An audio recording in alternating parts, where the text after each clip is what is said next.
Welcome to Past, Present, Future, the Full Circle podcast, where we ask questions that nobody else wants to ask, but that you want the answers to. Please subscribe, share, and drop a comment so we know you were there.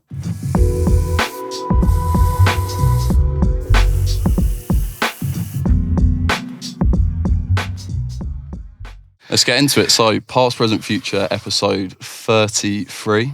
So today we have incredibly special guests as always. We've got Joey Clipstar. What's good? So I always like to give my guests the opportunity to briefly introduce themselves before we kind of get into the past, present, future journey, just in case the very few people don't know who you are. Yeah, of course. So I'm Joey Clipstar from Hardest Bars, Link Up TV. I'm the CEO of Hardest Bars. I'm the general manager of Link Up TV. And yeah, man. I've just been in music all my life, so I guess we're going to get into how it started, what's going on now, and what's to come. Yeah, absolutely. And the start, as we kind of spoke about off camera, and I have some mutual friends of yours, which obviously started in South London. I have the story from them, but I'd love to hear it from the horse's mouth, so to speak, and ask you what your journey was like in South London. Okay, so where do we want to start? The beginning of Hardest Bars and all of Before that? then, let's go Just childhood. school. Yeah, Childhood. I'd love to just understand the area. Okay, cool. So I grew up in Gypsy Hill, that's Crystal Palace. So I'm the eldest of three. So I have two younger brothers, and then I've got a younger sister as well, but she's much younger than me.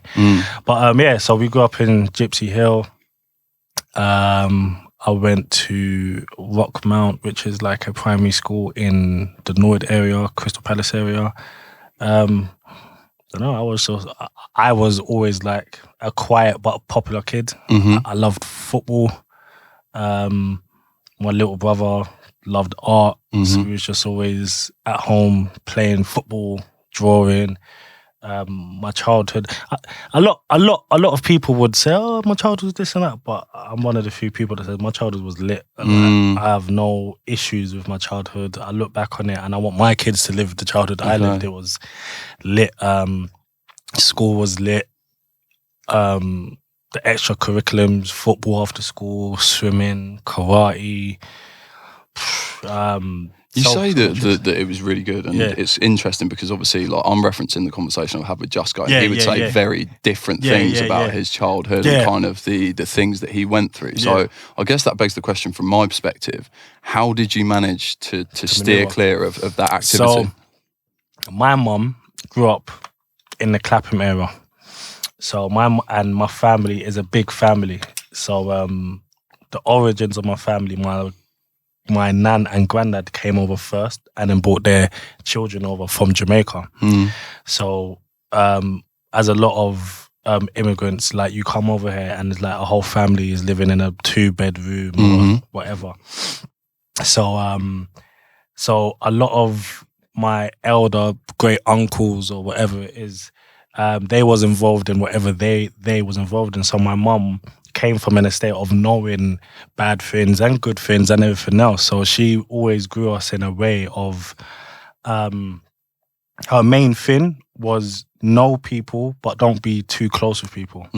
So her thing was make sure you know everyone. So if you see them, you can say, "Yo, you good?" But never know them so much that they think you're a close friend, because that's when you start getting into things that you shouldn't really be getting into. So I think we always just adopted that and was just friends with everyone. Like we talk about this on my podcast as well, but I pride myself in, I was friends with everyone. I was friends with the Neeks. I was friends with the nerds. I was friends with the bad boys. I was friends with the girls. I was friends with everyone. Like, I could communicate with everyone on a certain level about something. So I could slot in anywhere. So, you know, like in primary school where, like, you come to school and your best friend isn't in today or something, and most people is kind of like, "Oh yeah, it was, you know, like, it was a crap day because my best friend wasn't there." But I could just blend into another circle, and it may not be my friends, but I'll cut through the day and it's fine because I know how to, you know, kind of just maneuver in that sense, to be honest. So yeah, that's something that I think that would be different to someone like Just Goes, that my mum was always like, know everyone. Obviously, you go to school with people. We live in an area where you're going to know people. I wasn't really allowed to play out like that. We did play out, but it wasn't playing out every day without fail.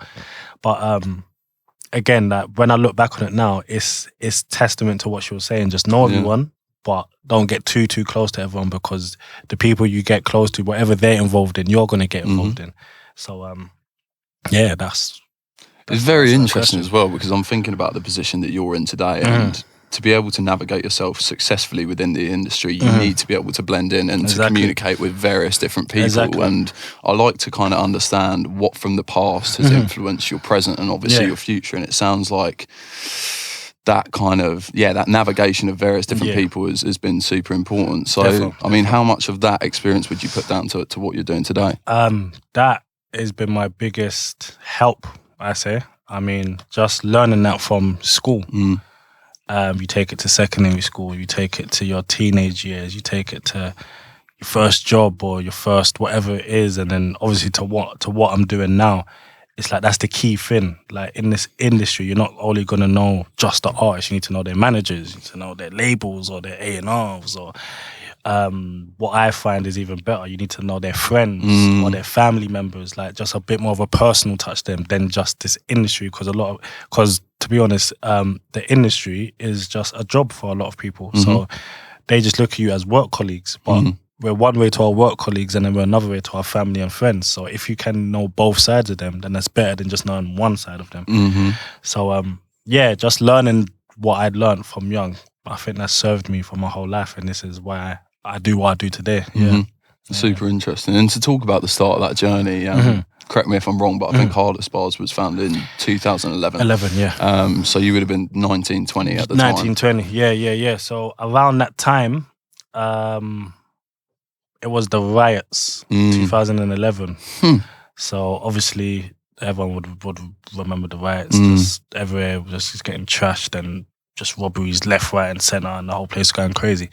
So I had the idea for Hardest Bars a few months before it started, and I was approaching one of my friends, come, let's do this, because it's something we naturally done. Like it was natural to us to speak about lyrics. Like we'll see a new Krypton Conan freestyle from back then and say, oh my God, did you hear him Krypton? And that was a natural thing. So I thought, so back then my mum was okay, cool. So I think I need to go back a bit more. So so what I'm saying now would make sense.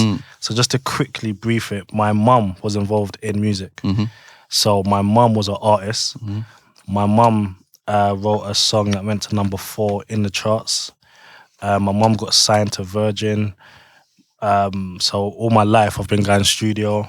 I've been around producers, studios, managers, just the whole thing. She built a studio in our house, so artists would always come round to our house. Artists like Big Brothers from back in the day, your Blade Browns, Stormin, the Grime MC that just passed not too long ago, RIP, Lady Fury, a host of names. Yeah, I think Shiesty even came with it. There was so much names that would just pass through my house on a daily. Like I'll go to school, come back, and they're at my house already. Oh, you right? It's like, oh yeah, you right. Like, and but that was happening like so much to the point of I didn't want nothing to do with music because it was my personal life around my mum. I just wanted like school. Like when they say, "Oh, what do you want to be?" A footballer or an accountant. Or a sports physio, just anything away from music, because music was just every day. And then, so that was happening. Then in school, secondary school, obviously it gets to that point where your mates want to start spitting some bars. Yeah, Joey, come on, write some bars. I'm like, no, come on, man, like, allow me. Like, no, come on, be fun. I was like, all right, cool, I'll do it for fun, but I'm never taking this serious because of what I know. Like I know about the music industry. I know everything. This is not something I want to do, but to have fun with my friends, of course, okay, cool, let's just do it then. So obviously we all started to spit back then. And then, like I said, my mum had the studio in her house. So it got to the point where my friends could come to my house to record music. So that would kind of not keep us off the streets because we would still go to parties and all things like that. But it was a productive thing for us to do where everyone could come to my house and we would make mixtapes and all of that crap. So so we done all of that, and again, it was just a fun thing for us. I weren't getting into the music industry, but in a weird way, I was learning how to engineer. I was learning how to record people. Like I was learning things. Then I got to the end of school, and my mum was basically, I've got a cousin named Corey Johnson, and she went to him and was like, okay, cool, they're leaving school now, but these are the times where it's make or break. Like, could you kind of like take them under your wing and bring them to your studio? He's got a famous studio in South Bermondsey called Digital Holdings. Every artist you can think of has done videos there, recorded music there. To this day, it's still like everyone knows that place. So he was like, yeah, cool, no worries. So he brought us down. I remember one of the first sessions we was working with the producer Flukes, because my cousin managed him at the time. So we was just like, it was like a 6 weeks camp, bare kids down there just writing bars, just being productive, showing us about digital marketing and graphics and all that stuff. So once all of that happened, and he said, okay, cool, you lot can come down, then he made us head of digital marketing, because he was managing Crazy Cousins. So we was digital marketing for Crazy Cousins, especially because we thought we was just bait kids on Facebook, on Bebo. We thought we had the internet sold up, like we're just famous. So it's like, okay, cool, well, plug my fins. It was like, okay, cool. So we was doing that. So that's just something that, again, it's like, it's music, but it's fun. So I was more looking on the fun side than it being music industry. So we was doing all of that. Then it just went up to the point where I was doing like, I was basically like a teacher teaching kids about, what was you teaching? Marketing, the ins and outs of the music industry. But these was kids that was kicked out of school. So they go to centre. So they would send them to my cousin because he owns a charity. But the charity offers curriculums on all of that stuff. So we was the teachers. But it's mad that I could even be a teacher at the age of 18, 19, teaching things about something that I know second nature from just being in my house. So all of that was going on. So that brings it up all the way up to 2011 when we've left school. College days was the same thing. Obviously, we were still rapping, but I was never taking it serious. So you might still find something online, but it's it is what it is. But so 2011, I was trying to find friends to do the idea of Hardest Bars, because with the Hardest Bars idea, I just wanted to, like, the only thing that was kind of the same was Trevor Nelson, The Lick. Yeah. So I was thinking, I want a Mandem version, because we do this anyway. Like, we naturally will phone each other, or we'll go college. Yo, like, did you see this? Like, it's just a normal thing for us to do. So I was thinking, why isn't there a show like that then? My mum was managing a show called TTTV, Trend and Topic TV, when Twitter just started. So all the trending topics, these two females would sit on a sofa and just kind of go through all the trending topics and kind of laugh about it and make jokes about it. And that show was doing well back then. So my mum was like, why don't you do a show?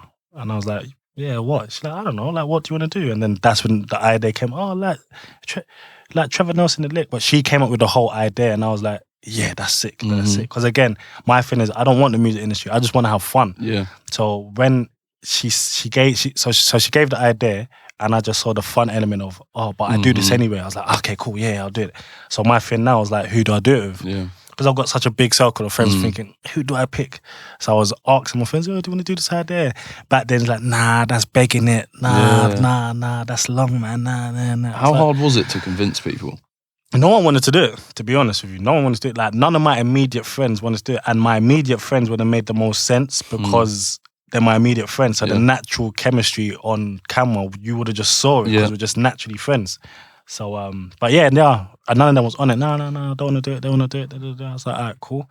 I thought that might be the case. So I was doing a bit of research and I was reading about kind of the ethos of the brand. And a lot of what you're quoted saying is you want to help people. And I wondered how much of that was because you got no help yourself.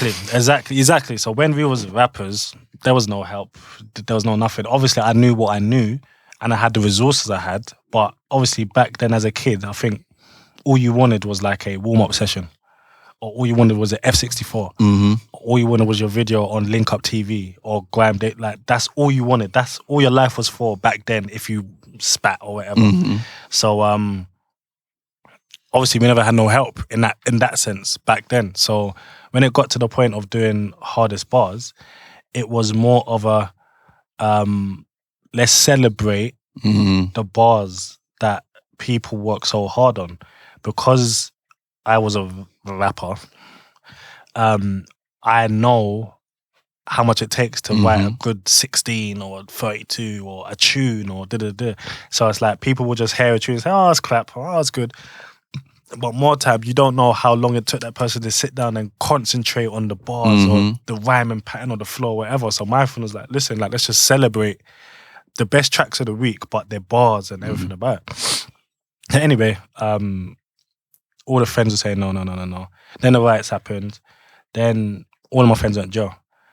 So I think 3 of them went jail for the riots. Another one went jail for something else. But the other one that went jail for something else was my best friend. Like, he's still my best friend now. He's the one that's on the podcast with me.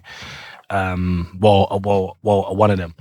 And so I was literally by myself. It's just like, my friends are gone. Like I'll get like 2, 3, 4 phone calls a day from them. Yo, what's going on?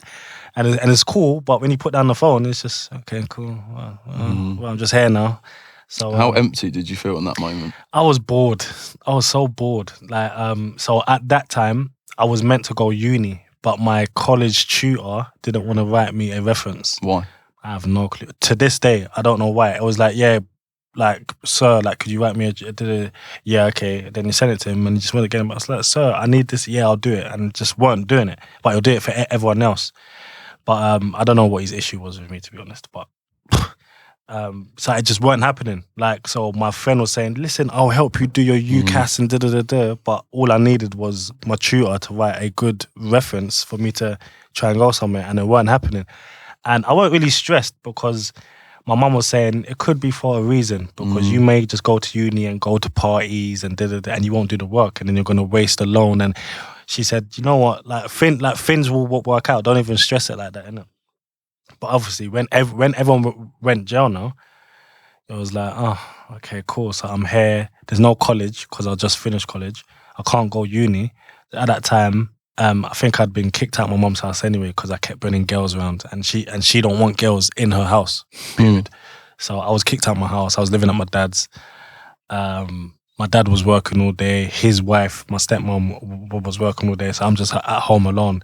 And I was just a Twitter bandit. Like, I was on Twitter day and night, afternoon. I was just Twitter all day long. And then obviously, after a while, I was like, all right, cool. Let me find someone to do this Hardest Bars with. And I think a couple months before everything, we got our mixtape hosted by Dice, Hood's Hottest. And when my brethren went to get it done, I think I came as well. But when we went to get it done, he had a friend called Bar for Bar. And Bar for Bar was there. But Bar for Bar was good friends with one of my college friends named Shimon. So we had a mutual already. So when I met him at Dice's, and then I realised he's like, yo, cool. Then he was a guest on the TTTV show. And then my mum was like, oh, why do you ask Bar for Bar? Because he seems cool and you know him, innit? I'm like, yeah, of course I know him. She's like, yeah, ask him. Like, you know, like, he's in music. I was like, all right, cool. So I asked him. He's like, yeah, cool. Come, let's do it, man. I'm down. And then he was starting uni. So he got a camera. So he was like, yeah, like, and I just got a camera as well. So let's just use the camera and then we'll just figure out how to edit. I was like, ah, cool. Yeah. So I remember we filmed it on his camera, and a cameraman I knew who used to do our old videos, I asked him, would he be able to edit? And he was busy, but he managed to do it for us. The first episode is still online now. You can search it. And we started with that. Then after a while, he said he's not going to be able to do it every week for us because he's going uni. So, no, lucky you. I'm sick. I was like, all right, cool. So, but we said, no, we have to do this every week without fail. So we just learned how to edit ourselves. We just had to teach ourselves on I can't remember what it was back then, if it's iMovie or like, them things. I don't know what it was. It was some weird edit, but we got it done anyway. And he gave us all the, like, so what Hardest Bars was the top 5 chart show. We count down from 5 to 1, but obviously there's the number 5 segments and all of that. So if you go back and watch it, he gave us all the 5, 4, 3. So we had everything. We just had to put in our new things and everything else. So we learned how to do it anyway. And we were just consistent with it. And at that time, obviously all my friends are in jail. I wasn't in my mum's house. I was at my dad's, but no one was really there like that. Like, he'll go work, come back, we'll chat, we'll eat, whatever else. But I'm really just by myself. Yeah. And Hardest Bars was an outlet for me. Like, Hardest Bars was the thing that when I go and do Hardest Bars, I don't need to think about nothing. Yeah. But the love of, oh, did you hear this? Did you hear that? And then cause Bathwa had a new camera, they could take, like, we could take pictures of each other, and we've got new pictures for Facebook or Twitter or whatever it is. So it's like we always had fresh pictures, and we're gassed about the new things that come out. And that was my outlet. Like, that's the only thing that kept me, like, so happy about life. Yeah. So I'm interested to go into that, because throughout this journey we've spoke a lot about your mum, and rightly so, being kind of a poignant figure throughout your career, and I know she still is today. So I wanted to understand, like, how painful that situation was of getting kicked out of your house, given the fact of your relationship with your mum. You know what it was?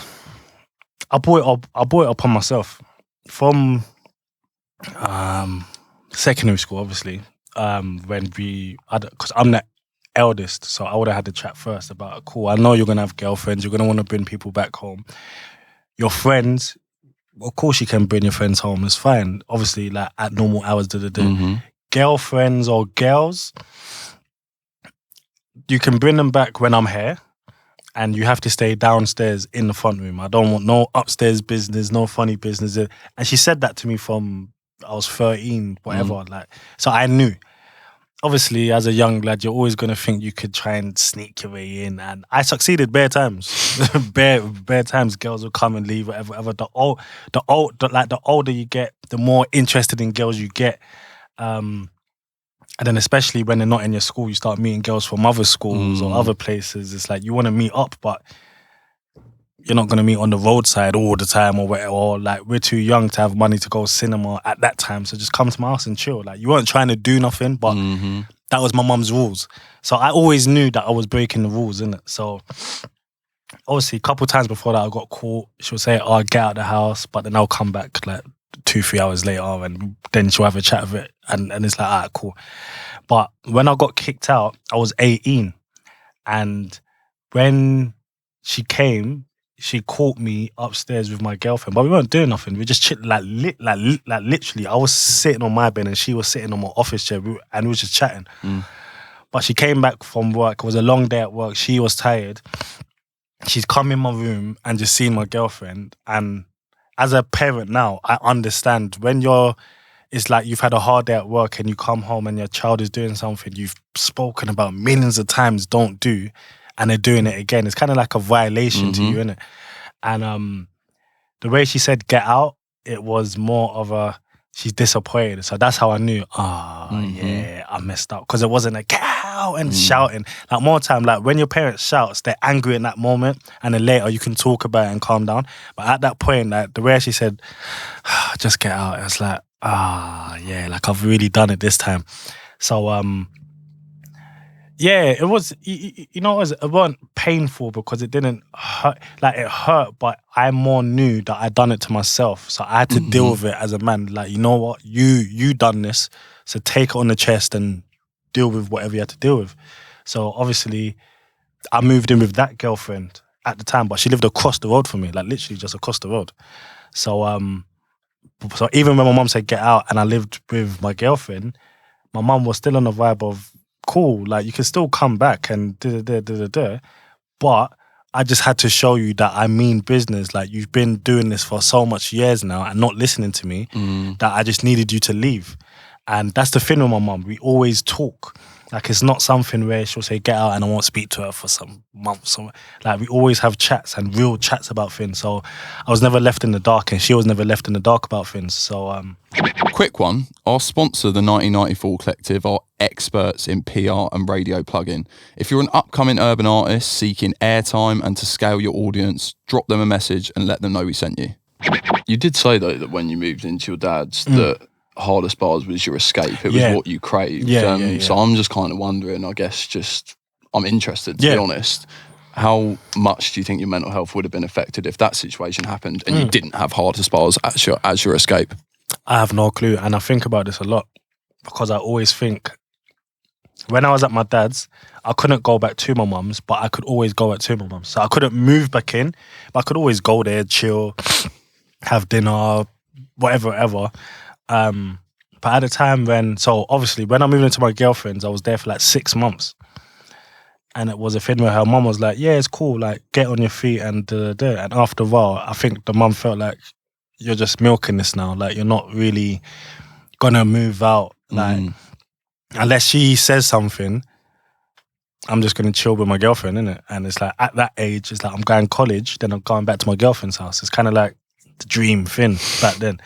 So it's like, the mum was like, wow, you need to, like, not I need to, but what's going on? Like, every so often she'd be like, okay, so what's going on? Like, have you done this? Have you done that? Oh, okay, cool. Well, just let me know if you need any help. Like, it weren't some rudeness, but you know when you can feel it, yeah. Then I think after a while, I think me and my girlfriend at the time was just having issues, and I just felt the pressure of, if you're having issues with her and your mum and her mum is waiting for you to come, it's a bit hard now, innit? So I think back then, I just phoned my dad and said, "Oh, Dad, listen, like it's like, I think it's just getting long here. Like, can I just come and live with you?" He's like, "Yeah, of course you can. What are we talking about?" And he came and just got all my stuff, and we just went to my dad's. Up until that point, what was your relationship like with your dad? Because throughout this journey, we've not really spoken about him at all, which kind of leads me to think maybe that relationship wasn't the strongest. You know what it is? With me and my dad, growing up, we would always go there on the weekends. Always go there on the weekends. Or every other weekend. So my dad was one of those ones where, again, he was like, not an escape, but kind of like when you're with your mum 24/7, to go to your dad's or your nan's or your aunt's, it's a nice break for you both. And I only say both because I'm a parent now. I see how kids going away is a break for them, but it's a break for the parents as well. So back then, my dad's was like a break for my mum with us, but us with my mum as well. Like, sometimes you just want to change the scenery just for a few days or whatever. So I was going to my dad's every weekend or every other weekend, and yeah, it was cool. I mean, there was no hostility. Like, he's always loved us. He's always phoned to check that we're cool. I mean, he wasn't in my household, so it's like he weren't there 24/24. But sometimes in school, say if I just wanted to change the scene, I'll phone and be like, "Oh, yeah, Dad, I just finished school. What, can I come to your house for the night?" Yeah, of course, come. But yeah, so he was always there. I mean, so him and my mum broke up when I was like, I don't know, 3, 2, 3. I don't know, young. But they've always had a solid co-parenting with us, always. Like, they've never got back together, but they've always been on the same page for me and my brother. Always spoke, like I could not say to my mum, "Oh, my dad said this," and she'll just take my word for it. Like, she'll phone him, "Oh, well, did you say that?" "Oh, because or vice versa. Like, they're always in tune. So they've always been friends. They're still friends to this day, and that was cool. Like, I grew up without my dad in my household, but he's always been there. So my relationship with him was good. So I could always go to his house. I could always phone him for something, and he'll come through for me if he could or whatever.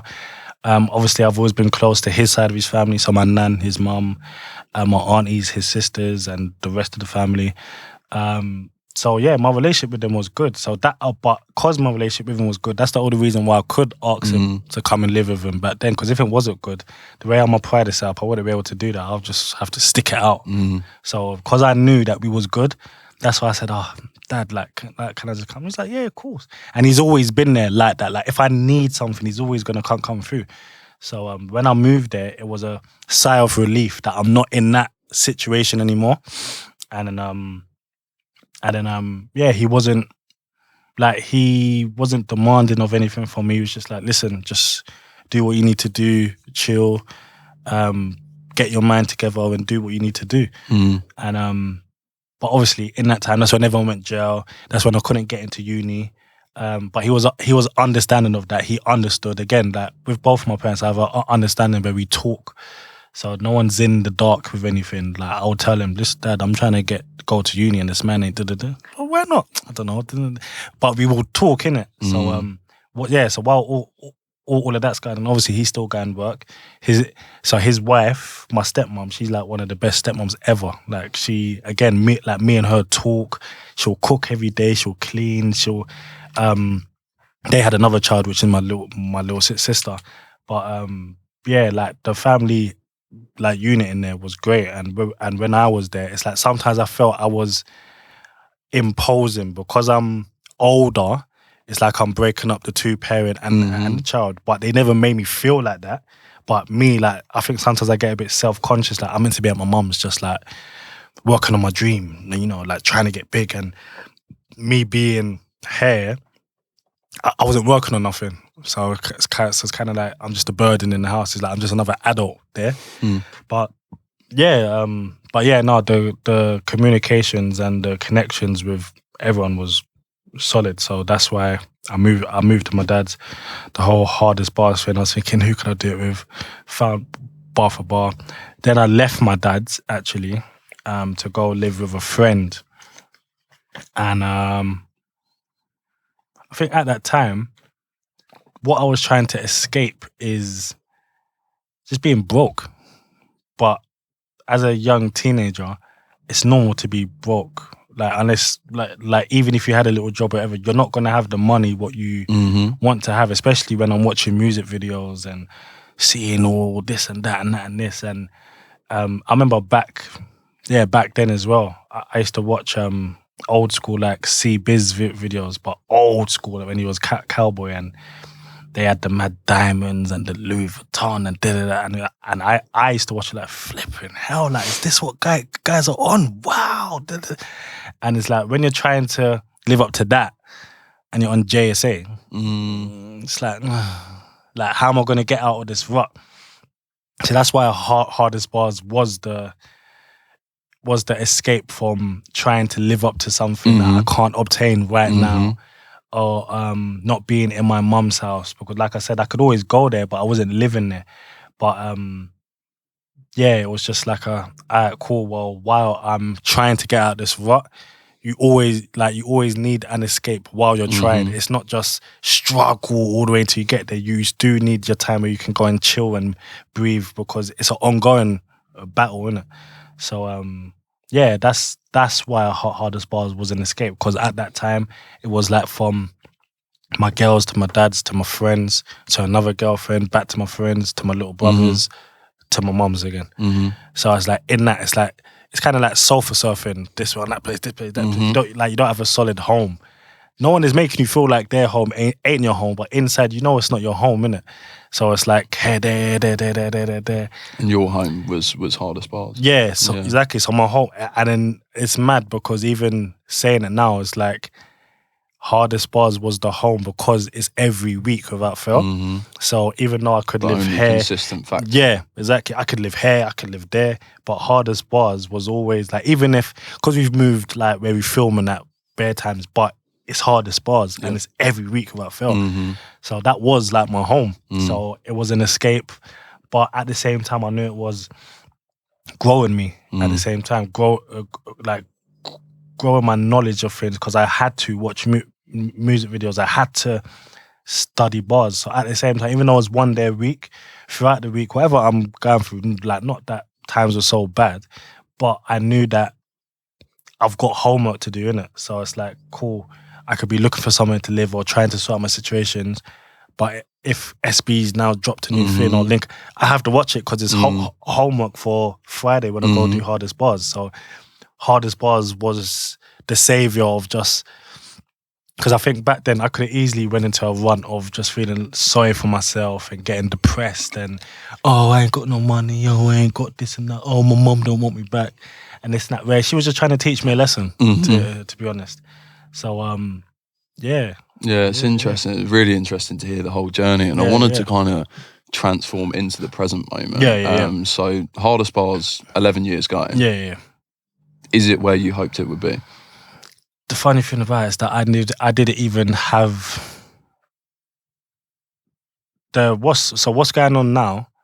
I never had the trajectory plans for it back then. Back when I started it was just celebrating artists and their bars. It started September 2011. Yeah, it's mad. It started on, I think it started on my daughter's birthday. You know.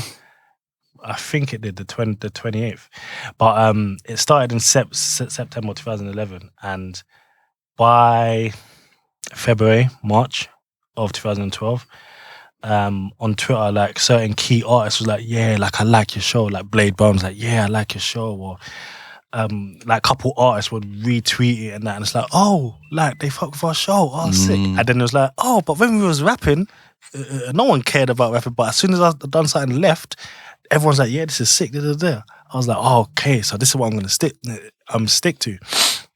Then in 2012, we introduced interviews. So we was interviewing bare people. But why Hardest Bars is very funny to me is because I started to interview and work with people that I grew up knowing their name. So like back then, I think we was interviewing like Jaja Souls. We was interviewing IO Beats and what's his name? Killer P, and so much people that I grew up hearing their music or hearing their sound or hearing their name, and I would reach out to them and they'll be like, yeah, cool, so I know what Hardest Bars is. And I was like, well, like this ain't even a year old yet. So then we was then like traveling to people like with our camera and mic and doing interviews, and then excited to bring that edit home and do it all up. And we was doing that all through 2012. And then back then my mum was managing Don't Jealous Me. So I remember there was an event called Addy Slam, and he was there. So obviously he said, yeah, oh, you lot come with me because there's going to be bare people there. So when we went, I remember we was doing like an Addy Slam special. So I think obviously we interviewed Don't Jealous Me. We interviewed like Mega Man and a few people. But it was just like, it's sick to know that I'm here off my own accord, doing my own thing, not just here as a fan.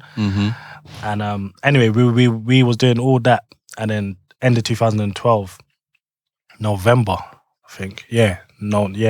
November, because I remember I had a nap, and I woke up to a DM from Link Up saying, "Yo, what's good, bro? Give me a number," and I automatically thought they was gonna be annoyed at us for using their videos on the chart show, because we uploaded on YouTube. I thought they was getting some something. So I thought, they just want to say, listen, bro, you're using our videos. So I was like, okay, cool. So I gave them a number, and then it happened to be a Rashid. He was like, yo, listen, like, I love your show. I want to bring it on the platform. Are you lot down for that? I'm like, yeah, of course. It's like, all right, cool. Let's set up a day where we can meet and chat and So I was like, oh shit, like this is sick. Like I wanted to put my music videos on Link Up, and now they want to work with us. It's like, this is sick. Yeah, we're gonna this is it. So obviously all of that was so gassing. And what's funny as well, because my mum's been in the music industry all my life, she was sending Hardest Bars to Graham Daily because she worked with them and she was close with them as well. So, but I don't think they saw the vision back then. So it's mad. Like even fast forward like years and years and years, where we was at a Link Up Christmas party and my mum came and Posty was there, and that's when he clocked. He's like, oh my God, he's like, oh my God, that was meant to be on Graham Daily. She's like, I know, but you lot did. He's like, but that's just a funny fact. But so Hardest Bars on Link Up started in 2013, but again, we just took the production level just went up, obviously, because Link Up's now filming the editing. When we had the meeting, it was like a list of all the artists that we should list who we want to do interviews with, and then we just went and just hammered them. I remember we done a G Fresh interview, Sneebo interview, but back then it was like, oh God, wow, yeah, like sick. And then and then just like doing all of that, it changed from us doing the editing and reaching out to people to us now being with Link Up, and just the views and the intention just get like it was just a spike. But one thing about Hardest Bars is that every season we wanted to come back with a boost. So from the first season it was just the camera. Then the second season we got like the mic at the top, and I think a light as well, like just trying to do our thing. Then the next season it was like we got a side angle, and then I think we launched the website hardestbars.com, and each time constant elevation, just trying to add just a little thing, and then when we linked up with Link Up, it was the whole production just rose. Obviously now it's on a bigger platform, so the views are a lot higher. But I remember we said, alright, cool, we're in a position now to help more people, so what can we do? And he was like, alright, cool. We was doing Hardest Bars freestyles like in 2012. Like artists will come and pay like a £20 or £30 and do a freestyle, and we'll put it on the channel and that. And it's mad. Back then, like if you check now, there's got like a Miss Banks freestyle and certain people, but it's mad because she went to my school. So it's like because of that popularity in school and knowing how to mingle with bare different people, I know bare people. So I could always pull in on favors or, yo, we went to school, all of that stuff. So when we got to Link Up, it was like, all right, cool, let's do that, but let's put the freestyles at the end of the episode while the credits are going down, because now we're offering people to be on Link Up, which was hard to do back then. Back then, to get on Link Up or SB, it was the hardest thing ever. So it was like, now we're the gateway to Link Up. So you come and pay for a freestyle, you come down to the office, Rashid will film you for the end of the show. So on the first episode, we got Little Torment, which again it's mad, because remember I told you about I was doing the teaching. I met him there. He was one of the students there when I was working in the studio at Corey Johnson's, and we just formed a good relationship, and it stuck. And years later, I'm on a Link Up, and I was like, yo, bro, listen, like I need you to come down. But I think just before that, he dropped a video on Link Up and it was doing well, so it aligned well. So yeah, he was like the first person to come and do that. Then after that, I think we was just trying to hit the grassroots people, like just the up and comers, just to show that there's new talent coming through. And well, here we are. That was 2013. 2022 now. Yeah, it's crazy. I wanted to go into actually a couple of things that you're doing today aside of Hardest Bars, and one thing that upon doing research it feels like you're doing. So we're here today. We're doing an interview. Also, in one of the recent series of Hardest Bars freestyles, you're in the background. You're doing your podcast now today. So from an outsider looking in, it looks like you're trying to strengthen your personal brand. Why? Everyone says to me that I don't show my real personality in HB freestyles, which I can't. I can, but I can't. Obviously, I'm just here to do an intro and an outro and vibes in the back.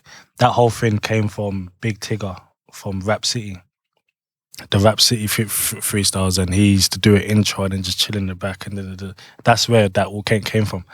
So but everyone's like, you don't show who you are, like my close friends, and everyone's like, but you're funny, or you're this, or you're that, like why don't you show that? And my thing is that I can't show that in a 10-15 second intro or outro. Like I've been asked, do like a funny intro outro, but it's not natural to me. It's not my natural thing. It's like I'm gonna feel like I'm forcing something. So so when I was so while like people's been telling me that for long, when I stopped doing the Hardest Bars show, I always said that I wanted to bring it back as a podcast. But then I thought, no, the format is not what it once was. Back then, no one was doing it, so it was a very much key thing for people to catch up on what's come out in the week. But now it's not the same thing. So I was like, cool, I want to do a podcast. Then I forgot how, but again, it's the same as Hardest Bars. Me and my friends always used to link up anyway and just chat shit and chat about back in the day, chat about now, and just laugh about it. And then I thought, why don't you just turn this into a podcast? Like just based it on nostalgia. But we're basing it on school, college, uni days, just back in the days. And it's mad. I'm asking the same friends that I wanted to do Hardest Bars with to do this podcast. I bet now they're more receptive. Exactly. Now it's like, yeah, come, let's do it. I'm like, yeah. So so we always knew that we was gonna do it. We planned it. We done a trade, not a trailer, like a pilot thing at Link Up just to see how it all runs, how we work together. We might even release that as like some unseen footage or something one day. Then from last year's summer, we said, all right, cool. Now we know what we're doing. Let's just film all the time, just so we've got a backlog of things. So we was filming from last summer. That's why if you clocked, we brought out the first episode in January, but I'm in shorts. So you'd clock now, oh, that's why. But yeah, so we started last year filming. And then obviously now it's doing what it's doing. But it is to bring out my personality more. Because people's been badgering me for years. You need to show who you are. You're funny and you've got stories, and I think people want to know more about you. Like obviously you do the freestyles and everything, but there's more to you. So it's like, all right, cool. We do the podcast, and then obviously with Hardest Bars, you've got a few new shows coming as well. But that's more for other people. But I'm involved in some of them. But it's more about just bringing out personality, and your fun side and everything, because you're not just a music robot 24/7. You do have laughs or go out or show that side as well. So it's super interesting. I was just like kind of analysing it from an outside perspective, so I wanted to go into that. But there's a couple of things that you mentioned there which I think would be interesting, actually from an artist perspective, if they're watching or listening to this. So the two things that I picked up on is consistency. So when you said you started Hardest Bars, it was every Friday, and now with the podcast, it's every single Monday. So from an artist perspective, or anyone within a creative industry, how important do you think consistency is? My mum calls me like the king of consistency, because since Hardest Bars, like the actual show in 2011, I want to say I don't think I've missed an episode, and that was from 2011 to 2018. 7 years of every single week without fail. Even when I said we banned the hardestbars.com, I was uploading videos to that website every day for say from 2012 to 2016, 17, every single day without fail.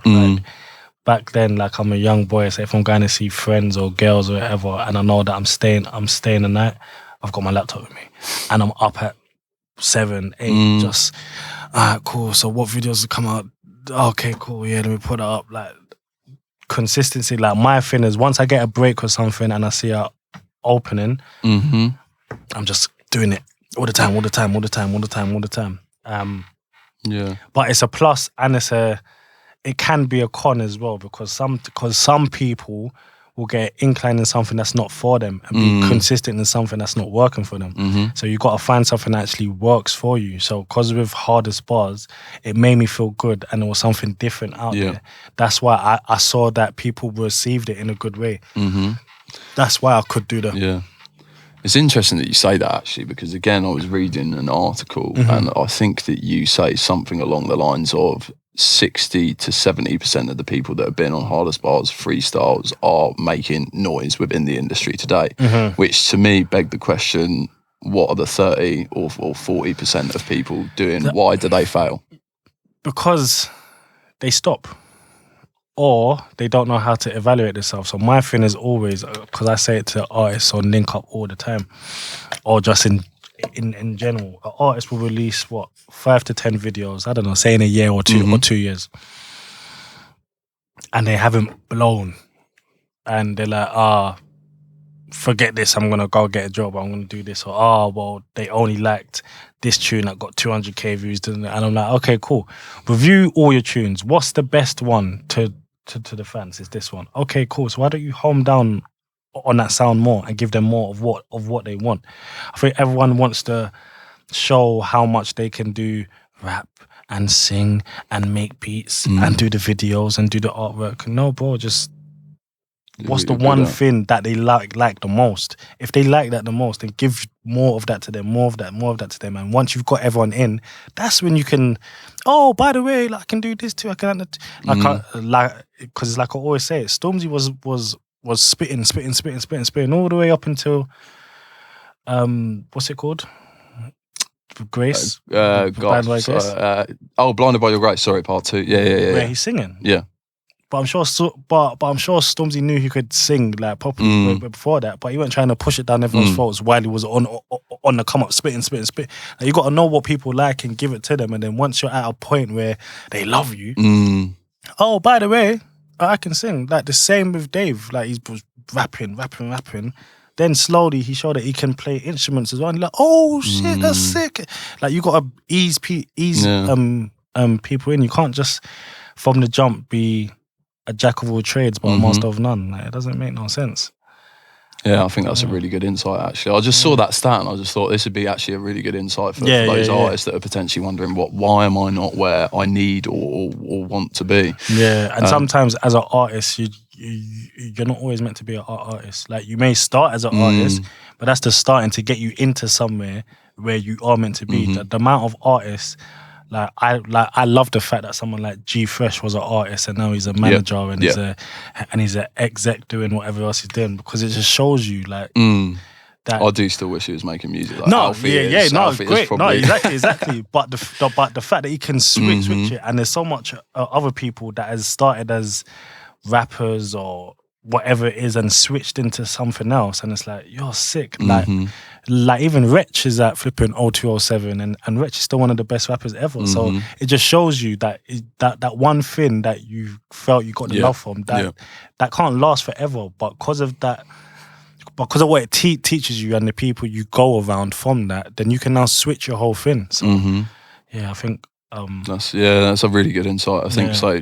Essentially, to brand that, it would be hook your customers, hook your audience, and then drip feed them the little, and they'll almost be received as presents as well, because it's added benefits once they're hooked. Exactly I wanted to go into the future now. So I guess to get there, I just want to ask you very briefly, how happy are you on a scale of 1 to 10 right now in this moment?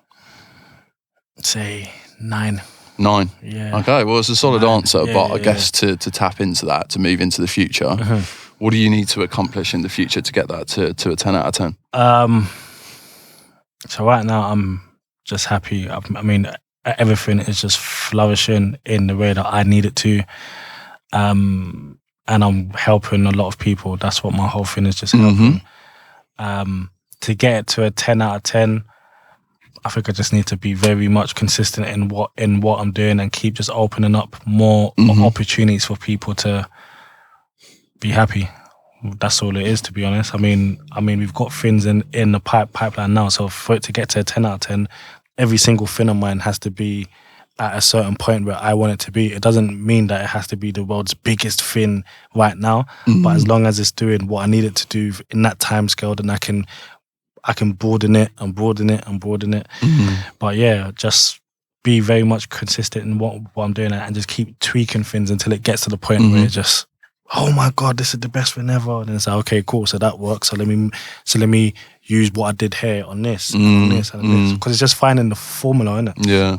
So that's what we're doing. And at the same time, it's not like HB Freestyles isn't doing great. It's not like the podcast isn't reaching the people that it's meant to be reaching. I mean, I see people in person and they always tell me, oh, bro, the podcast is sick. And it's like, wow, I didn't even know that you was even watching it. So, you know, it's just the consistency and just tweaking things. Like what I said, when we started Hot Hardest Bars, the small little tweaks was just helping it. The mic on top, the little camera, the website to support it. We even had clothing back then, but just small things just to keep it growing until it turns into this thing where it's just, like this is the best thing ever. So yeah, man, that's from more of a personal perspective. Then, yeah. What does success look like in the future? Personally,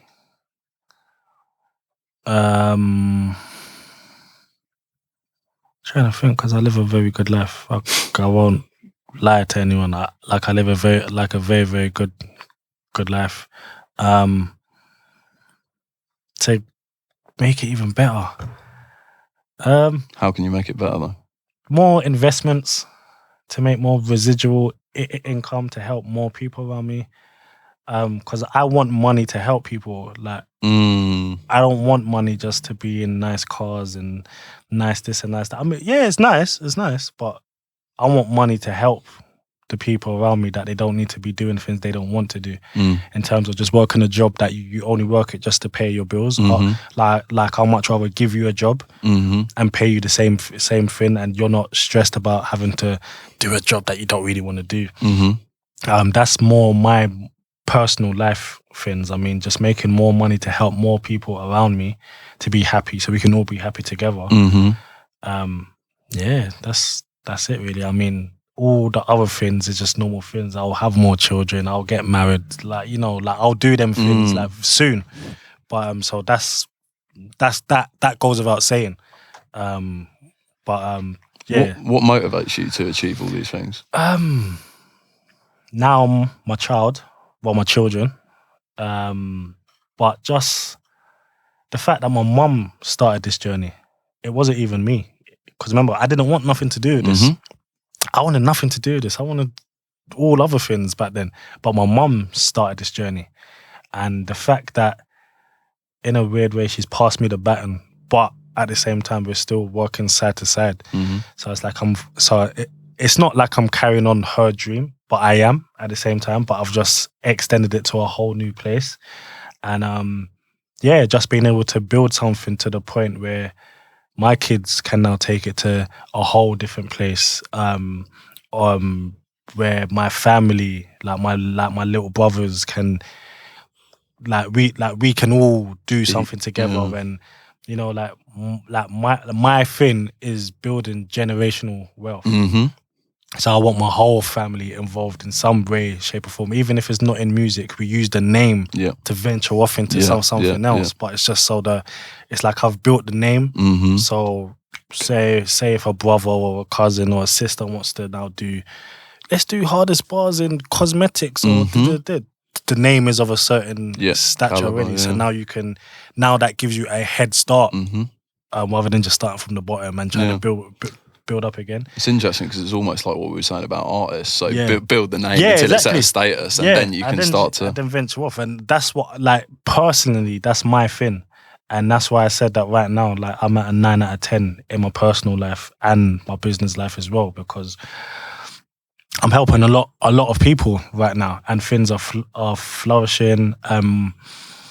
You know, like, I wake up and I'm still happy to do whatever it is I need to do. I don't ever feel like, I don't like this job no more, I'd rather just do this, but I have to do it. Because no, it's like, I still love doing Hardest Bars Freestyle. I still love going to do the podcast. I still love coming to do radio interviews, or I still love going to video shoots sometimes, or this or that, like say like an industry event, like just to see some people I ain't seen in a while. Oh, how are you? And have a drink and catch up. But on the flip side, I still love, you know, just having day nights with my girl. Or I still love, like, just taking my kids on holiday. Or I still love, like, just going to see my mum, and we can chill or do whatever we need to do, or just link in my friends. I still love my personal life at the same time.